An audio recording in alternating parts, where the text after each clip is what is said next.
नमस्कार, GN news चॅनलच्या ठळक बातम्यांमध्ये आपल्या सर्व दर्शकांचे स्वागत। उमरेड एमआयडीसी मधील टायर कंपनीला भीषण आग लागली की लावल्या गेली अनधिकृत कंपनी संशयाच्या भोवऱ्यात।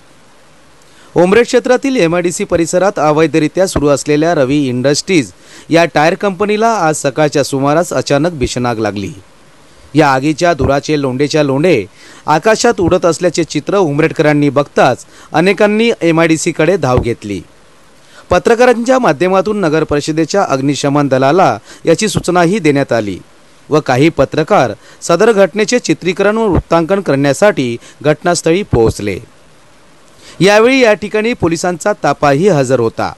घटनास्थळी स्वतःला पार्टनर तर कधी मॅनेजर सांगणारा एक इसम नामे खुशाल सहजरामानी हा हजर होता। पत्रकार चित्रीकरण करत असल्याने व आपला भंडाफोड होईल या हेतूने खुशाल सहजरामानी नावाच्या या इसमाने या ठिकाणी उपस्थित पत्रकारांशी गैरवर्तणूक करत सुरू केले आणि अरेरावी सुद्धा सुरू केली। सदर विषय पोलिसांच्या लक्षात येताच उपस्थित पोलिसांच्या चमूने या इसमास समज दिली व त्यानंतर याच व्यक्तीने माझा या कंपनीशी काही संबंध नसल्याचे बोलले। मग पत्रकारांशी अर्वाच्य वागणूक करणारा हा इसम कोण हा एकच प्रश्न उपस्थितांना पडलेला होता। एमआयडीसी मधील या टायर कंपनीचा रात्रीच खेळ चाले असे अनेक जण बोलताना दिसत होते। उमरेडकरांचे आरोग्य धोक्यात टाकणाऱ्या या कंपन्या कुणाच्या आशीर्वादाने सुरू आहे? या कंपन्या सुरू ठेवण्यासाठी अधिकाऱ्यांशी आर्थिक साठगाठ तर सुरू नाही ना, असे एक ना अनेक विषय चर्चेदरम्यान कंपनी बाहेर नागरिक व्यक्त करताना दिसत होते। या अवैधरित्या सुरू असणाऱ्या कंपनीवर कडक कारवाई होणे गरजेचे आहे, अन्यथा या परिसरात तीव्र आंदोलनाच्या प्रतिक्रिया यावेळी माजी सरपंच रामचंद्र वासे व विद्या सर्जिकल कंपनीचे संचालक पंकज चौधरी यांनी आमच्या चॅनल पुढे दिल्या।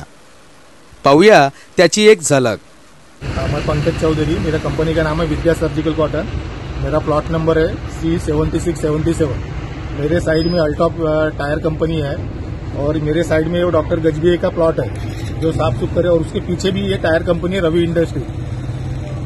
ये टायर कंपनी इतनी हानिकारक है कि इनको एक्चुअली प्रायोलिसिस प्लांट बोलते हैं। ये बैन है, पर एमआईडीसी दिन ब दिन ऑलरेडी 5 प्लांट है और वो भी पूरे सराउंडिंग में सब इलीगल काम कर रहे हैं। इनके वजह से इनका जो इफ्लुएंट निकलता है ये पूरा, इनको कोई ट्रीटमेंट प्लांट नहीं है, इन्होंने खुद ने कुछ करना चाहिए तो ट्रीटमेंट पूरे एमआईडीसी के पानी में छोड़ रही है, और जिसके वजह से पानी का इतना प्रॉब्लम है। हमने 2020 से आरओ एमआईडीसी, एमडी एमआईडीसी सबको लेटर लिखे, मेरे पास रिकॉर्ड है उनका मेल पे, कोई एक्शन नहीं ले रही है। जब भी इनको मिलने जाओ तो ये बोलते हैं कि हमारी हेड ऑफिस बात चल रही है, ये चल रही है। इवन उसके वजह से पानी का इतना प्रॉब्लम है, एमआईडीसी का मेरा नल कनेक्शन नहीं लगा दे रही है। मैं अंडर वो वाटर टैंकर से मंगा रहा हूँ तो वो एमआईडीसी वाले बोल रहे हैं कि तुम पानी की चोरी कर रहे हो, यानी उल्टा चोर कोतवाल को डांटने वाला काम है। कितने साल से आपका प्लांट है? मेरा तो 2013 से है। बीच में 2 साल मेरा बंद था, 2022 से मैंने फिर से शुरू किया। किस चीज का प्लांट है आपका? मेरा सर्जिकल कॉटन का प्लांट है। अच्छा, ये जो कंपनी है रवि इंडस्ट्रीज, इस कंपनी की वजह से क्या तकलीफ है आपको? नहीं, ये रवि इंडस्ट्री एक्चुअली ये बेसिक प्रायोलिसिस प्लांट है, टायर से ऑयल निकालते हैं। तो ये मेरे पीछे है, मेरे साइड में अल्टॉप इंजीनियरिंग है, वो भी वही सेम प्लांट है। ये सब इलीगल प्लांट्स है। ये रात को इन्होंने इलीगल होने की वजह से एमएससीबी ने इनका इलेक्ट्रिसिटी कनेक्शन कट कर दिया है, तो ये रात को जनरेटर। माजी सरपंच ग्रामपंचायत धुरखेडा, माझी मिसेस आजी सरपंच आहे सरिता रामचंद्र वासे।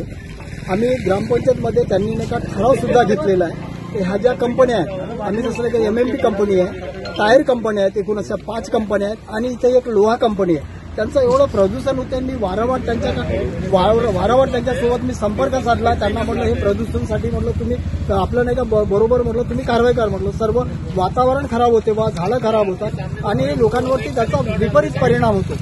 पण तुम्ही पुन्हा आणखी जे आमदार साहेबांची आढावा सभा होती पंचायत समितीला, त्या सभेमध्ये सुद्धा मी या 5 ज्या टायर कंपन्या आहेत, एमएमपी कंपनी आहे आणि तिथं लोहा कंपनी आहे, यांची सुद्धा मी तक्रार केलेली आहे की ह्या कंपन्यामुळे लोकांच्या आरोग्यावर, वातावरणावर त्याचा विपरीत परिणाम होतो, तरी आपण तात्काळ या संबंधात नाही का कारवाई करावी या संबंधात मी त्यांना बोलले. आमदार साहेबांना बोललो आहे. त्या ठिकाणी तहसीलदार साहेब होते, आपल्या त्या मनोहर चव्हाण साहेब होते, विद्यासागर चव्हाण साहेब होते, एसडीएम होते, इतर विभागाचे संबंधित पूर्ण अधिकारी होते. आणि त्यांना सांगितल्यानंतर अजूनपर्यंत या संबंधात कोणतीही कारवाई करण्यात आली नाही. काल मी काल मी एमआयडीसीला सुद्धा गेलो होतो. या संबंधात विचारणा केली, पण त्या विचारणा केल्यानंतर त्यांनी कोणत्याही प्रकारे नाही का समाधानकारक उत्तर दिलेलं नाही. ह्या कंपन्या अधिकृत आहे की अनधिकृत आहे? हा, ज्या कंपन्या आहेत की काही कंपन्या अधिकृत आहेत, काही कंपन्या अनधिकृत आहेत. वास्तविक एमआयडीसी ग्रामपंचायत धुरखेड्याच्या अंडरमध्ये येत असल्यामुळे त्यांना आम्ही सुद्धा नाही का यांची मीटिंग सुद्धा लावलेली होती. परंतु काही कंपन्याकडे त्यांच्याकडे एनओस्या दिसलेल्या आहेत प्रदूषणाच्या, आणि काही कंपन्याकडे एनओस्या नाही आहेत. अशा कंपन्यांच्या बाबतीत आपण काय निर्णय घेतला? या कंपन्यावर नाही का शासनाने तात्काळ कारवाई करावी आणि यांना कंपन्या पूर्ण नाही का बंद करावं. आपण पाहतो ते जी न्यूज. आपल्या सभोवताल एखादी घटना, समस्या किंवा उपक्रम असतील तर आमच्या अधिकृत प्रतिनिधीस कळवा. आम्ही ते आमच्या चॅनलवर प्रसारित करण्याचा प्रयत्न करू. आपणा जर आमच्या बातम्यांचा नियमित अपडेट घ्यायचा असेल तर आत्ताच आमच्या चॅनलला लाईक, सबस्क्राईब व शेअर करा. जी न्यूज चॅनल करिता चीफ ब्युरो, नागपूर.